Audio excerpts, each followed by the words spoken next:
चले देखना जरा सामने ध्यान से। अगर हम बात करें आज के टॉपिक की, तो आज का टॉपिक यह, टॉपिक का नाम जरूर ध्यान रखेंगे आप, वृत्ताकार धारावाही कुंडली की अक्ष पर चुंबकीय क्षेत्र की तीव्रता।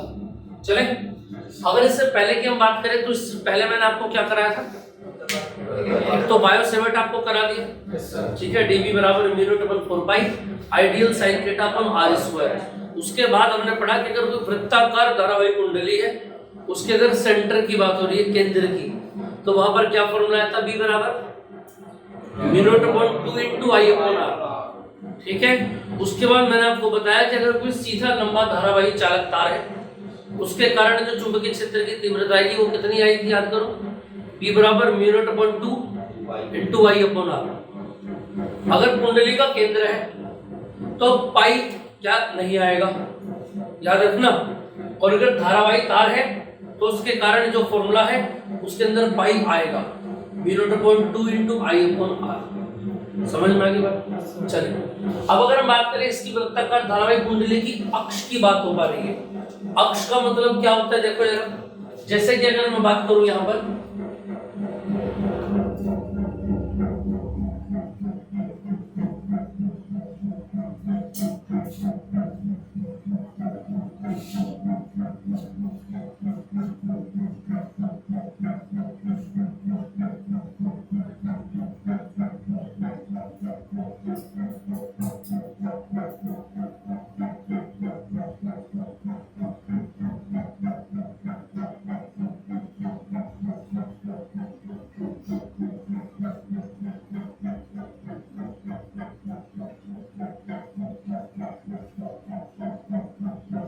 देखना भैया,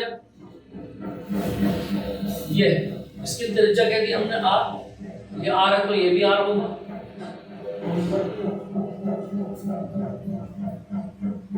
ठीक है क्या नहीं।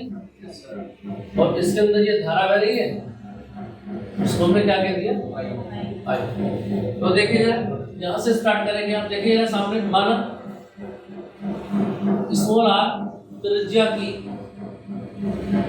एक वृत्ताकार धारावाही कुंडली है जिसमें I एम्पियर धारा प्रवाहित हो रही है,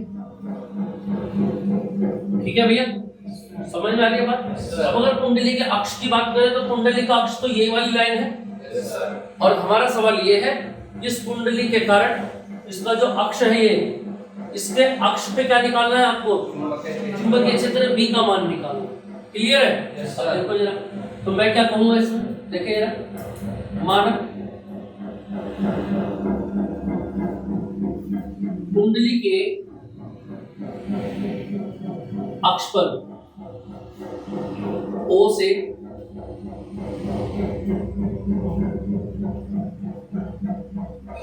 स्मॉल a दूरी पर, कुछ ना कुछ दूरी तो माननी पड़ेगी भैया, स्मॉल a दूरी पर बिंदु P है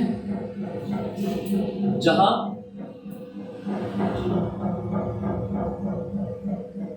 चुंबकीय क्षेत्र की तीव्रता ज्ञात करनी। क्लियर बात आ रही है समझ में? Yes sir. देखना जरा, अगर मैं बोलूं यहां से, स्मॉल a दूरी पर क्या हो गया, ये बिंदु P। क्लियर बात समझ में आ रही है? Yes sir. अब देखो हमको क्या करना है, हमें पता है बायो सेवर्ट कब लगेगा, जब क्या होगा, हाँ, तो इस पूरी कुंडली को ना लेकर के क्या लेना पड़ेगा, इसमें अल्पांश हमें मानना पड़ेगा। तो एक काम कर लेते हैं, अब देखो याद रखना, अल्पांश कुछ इस तरीके से मानना है कि पूरी की पूरी कुंडली उस अल्पांश के अंदर आ जाए। और हमें पता है कुंडली को अगर बीच में से काटा जाएगा तो कुंडली के दो भाग बनेंगे, एक तो अपर बनेगा सेमी सर्कल अर्धवृत्त, और एक लोअर सेमी सर्कल बनेगा निचला अर्धवृत्त। समझ में आ पा रही है बात? तो सबसे पहले ऊपर वाले के लिए देखते हैं। देखिए जरा आते हैं सामने, देखेंगे ध्यान से। अल्पांश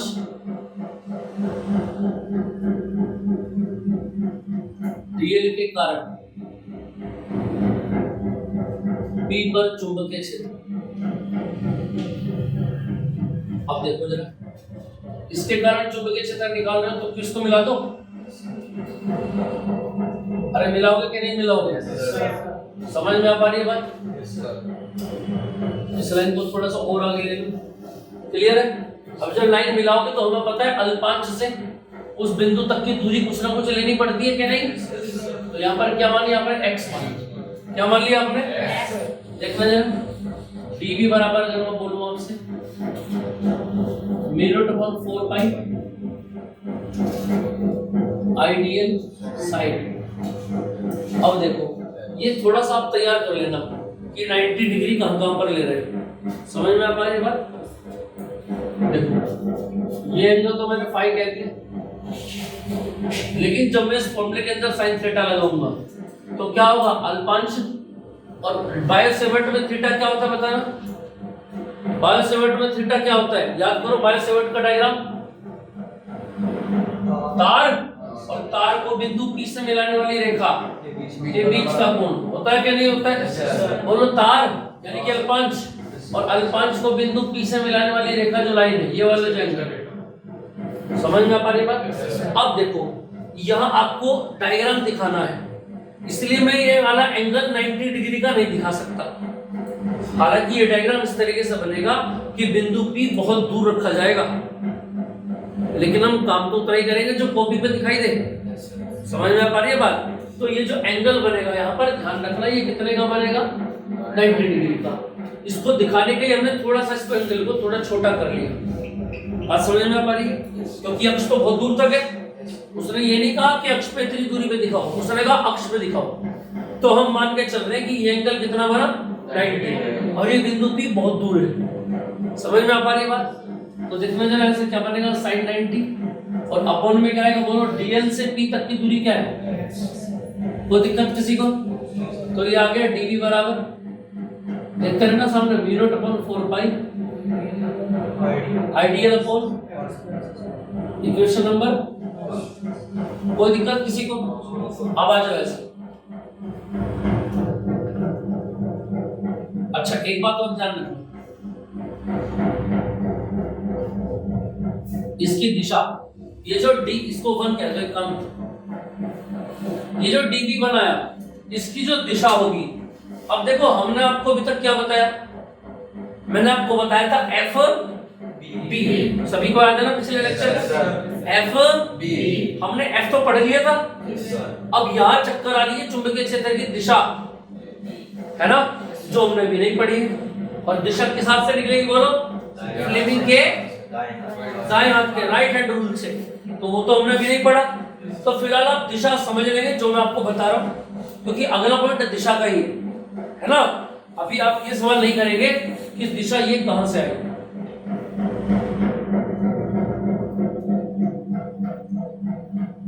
समझ में आ पा रही है बात? ये जो लाइन जा रही होगी इसके लंबवत होगी। क्यों होगी ये अगले पॉइंट में मैं बताऊंगा आपको। समझ में आ पा रही? हालांकि मुझे पहले कोई बताना चाहिए था, कोई बात नहीं। यहाँ फिलहाल ये ध्यान रखेंगे आप। तो अगर मैं दिशा की बात करूं तो देखना जरा, इसको ऐसे लिखो, dv1 की दिशा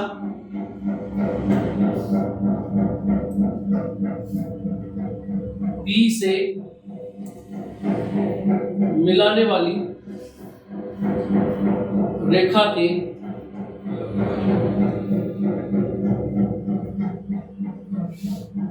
लंबवत। क्लियर बात समझ में आ पा रही? अब देखो मुझे पूरी कुंडली कंट्रोल करनी है, तो एक अल्पांश तो ऊपर गया था और एक अल्पांश बिल्कुल ऐसा ही कहाँ मान लूंगा? बोलो भैया, नीचे मान लूंगा। बताओ मान सकता हूँ क्या नहीं? पूरी कुंडली आ जाएगी इसके बीच में। तो क्या इसको भी मैं मिला दूं यहाँ पर? बोलो, अरे मिला दे क्या नहीं? समझ में आ रही है बात? चलो जब मिला दिया तो ये x था तो ये भी x बनेगा क्या नहीं? बोलो, अरे ऊपर नीचे कहीं से ना बोलो, दूरी तो समान रहेगी। अब इधर आ जाओ, बोलो जरा। इसी प्रकार दिखाई दे रहा है ना भाई, कुंडली की तली में एक अन्य अल्पांश लेते हैं, अतः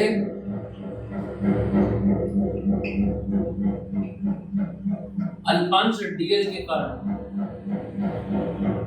चुंबकीय क्षेत्र, देखना भैया, तो इसको dB2 कह दूंगा भैया, कोई दिक्कत तो नहीं है। अगर मैं dB2 कहूं तो बताओ क्या आएगा? अरे सारा का सारा यही आ जाएगा कि नहीं आएगा? बोलो, कोई दिक्कत किसी को? भाई जब सारी बातें सेम है तो यही आ जाएगा।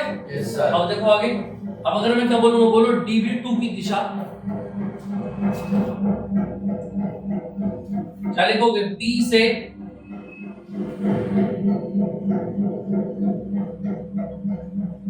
मिलाने वाली रेखा के लंबवत होगी। देखना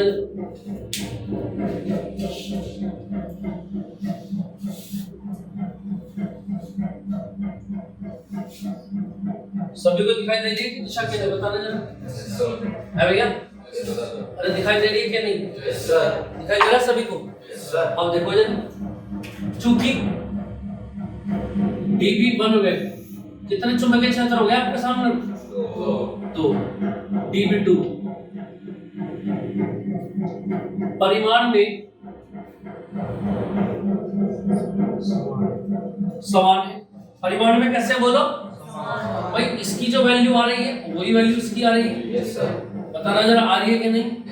तो वैल्यू में तो सेम है, परंतु दिशा में एक का जरा ऊपर और एक नीचे।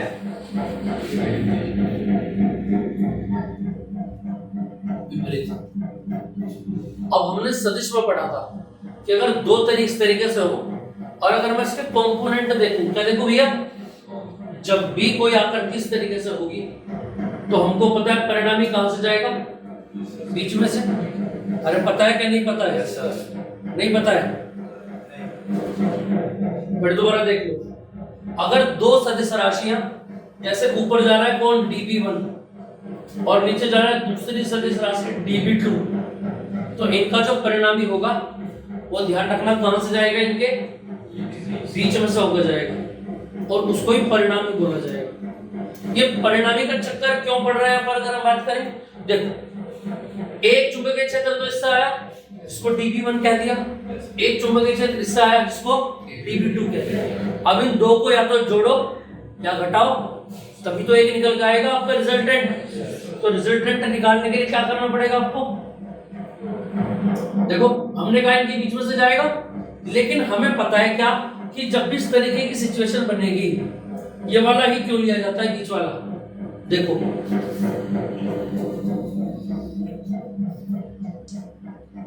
अगर इस dB1 को देखें तो ये dB1 दो हिस्सों में बटेगा। अगर ऊपर को जाएगा तो ये बनेगा dB1 cos phi, और अगर इधर को जाएगा तो ये बनेगा dB1 sin phi। ऐसे बढ़ते हैं ये हिस्सों में, एक cos में और एक sin में। ठीक है, अब इधर आ जाओ, इस dB2 को देखो, एक हिस्सा तो नीचे जाएगा, इसको क्या बोलोगे? dB2 cos phi, और एक हिस्सा इधर जाएगा जिसको क्या बोलोगे?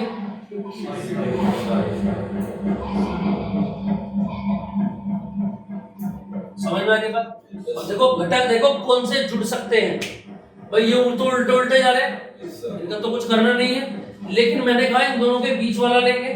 और दूसरी बात हमको दिखाई दे पा रही है, इनके बीच में dB1 sin phi भी जा रहा है और dB2 sin phi भी जा रहा है। जा रहा है कि नहीं जा रहा? बताओ। अरे जा रहा है कि नहीं जा रहा है? समझ में आगे बात? और हमें पता है दोनों समान है। मुझे ये भी पता है जो dB1 का मान है वही dB2 का मान है कि नहीं? समझ रहे हो? देखो जरा,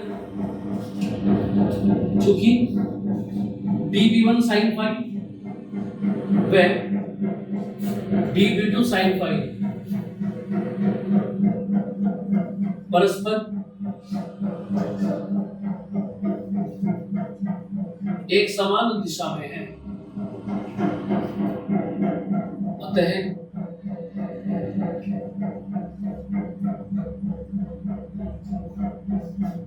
परिणामी चुंबकीय क्षेत्र B बराबर।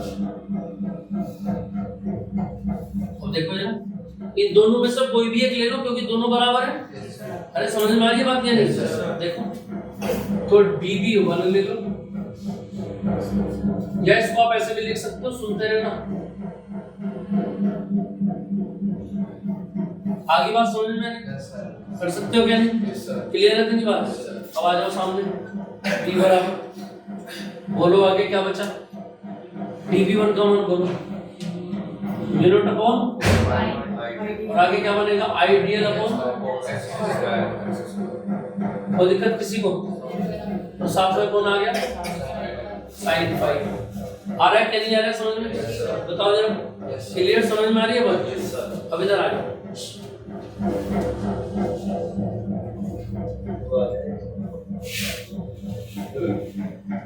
देखो इंटीग्रेशन में कौन अंदर रहेगा ये कौन बताएगा? है जी? हाँ, इंटीग्रेशन में कौन अंदर रहेगा ये कौन बताएगा? मैंने आपको कल बताया था, जल्दी से बताओ, बोलो भैया। अरे भाई बताया था ना, डी के साथ में जो है। अब देखो बाकी सबको बाहर भेज दें, म्यू नॉट अपॉन 4 पाई भी बाहर आ गया, आई अपॉन एक्स स्क्वायर भी बाहर आ गया, साइन फाई भी बाहर आ गया। अंदर क्या बचा बोलो? बचा क्या नहीं बचा? अब इधर आ जाओ, तो ये क्या बनेगा? बी बराबर, बोलो म्यू नॉट अपॉन 4 पाई आई अपॉन एक्स स्क्वायर, है ना? अच्छा साइन फाई, इस वाले डायग्राम से साइन फाई का मान निकालना जरा। क्या होता है? लंब बटे कर्ण। लंब कितना है बोलो? r, और कर्ण कितना है बोलो? x। तो क्या साइन फाई का मान मैं रख सकता हूँ r अपॉन x? बोलो। और अंदर बच गया dl। ये dl क्या था? छोटा सा हिस्सा। लेकिन अगर मुझे इसको बड़ा करना हो, बड़ा मतलब यहाँ इसको पूरे को घुमाना हो, है तो क्या बन जाएगा बोलो?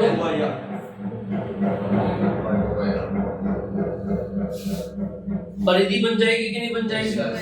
समझ में आ रही है? अरे 2 पाई आर बन जाएगा। अब देखो आगे जरा, b बराबर कितना बनेगा? म्यू नॉट अपॉन 4 पाई आई अपॉन,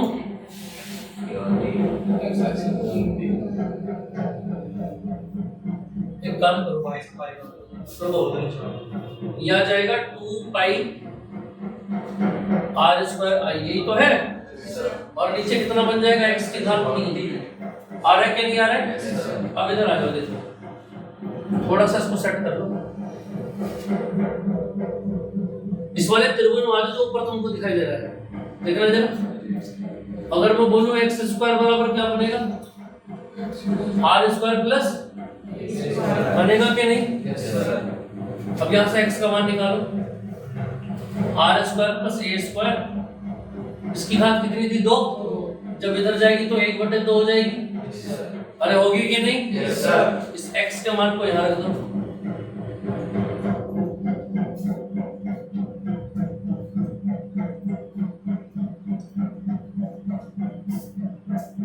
बोलो x को ऐसे कर लो, ऐसे लिख लो, x की घात 3 लिख सकता हूं क्या नहीं? है ना? पहले x का मान रखो, आर स्क्वायर ए स्क्वायर। अब इस पूरे की घात कितनी है बोलो? 1/2। अच्छा फिर पूरे की कितनी है? 3। जब 3 की गुणा 1/2 में करोगे तो क्या आएगा? आएगा क्या नहीं? अरे हाँ ना बोलो। आया क्या नहीं आया? क्लियर है कि नहीं बात? समझ में आई बात नहीं? तो फिर दोबारा देखो एक बार, अगर आपसे पूछा जाए कि वृत्ताकार धारावाही कुंडली है और उसके अक्ष पर आपको क्या निकालना है? चुंबकीय क्षेत्र निकालना है। तो हमें पता है पूरी कुंडली को एक साथ नहीं ले सकते, हमको अल्पांश लेना पड़ेगा। और एक अल्पांश ऊपर मानेंगे dl, जिसके कारण चुंबकीय क्षेत्र कितना आ गया? म्यू नॉट अपॉन 4 पाई आइडियल अपॉन एक्स स्क्वायर। एक चुंबकीय क्षेत्र नीचे मानेंगे dl, जिसके कारण चुंबकीय क्षेत्र कितना आ गया? सेम आ गया। और दोनों के जो चुंबकीय क्षेत्र की दिशा है वो क्या है? एक दूसरे के लंबवत है, 90 डिग्री के एंगल पे। तो हमने इन दोनों के क्या निकाले? परिमाण निकाले, अलग अलग कंपोनेंट निकाले। और जिसमें देखा कि बीच में जा रहा है dv1 sin फाई और dv2 sin फाई, दोनों में से एक उठा लिया, उसका क्या कर दिया समाकलन, और समाकलन करके आंसर आ गया, और आंसर आ गया। ठीक, जल्दी इसको डिवाइड करना चाहे डिवाइड भी कर सकते हैं, 2 पाई से यहाँ पर, जल्दी करें इसको।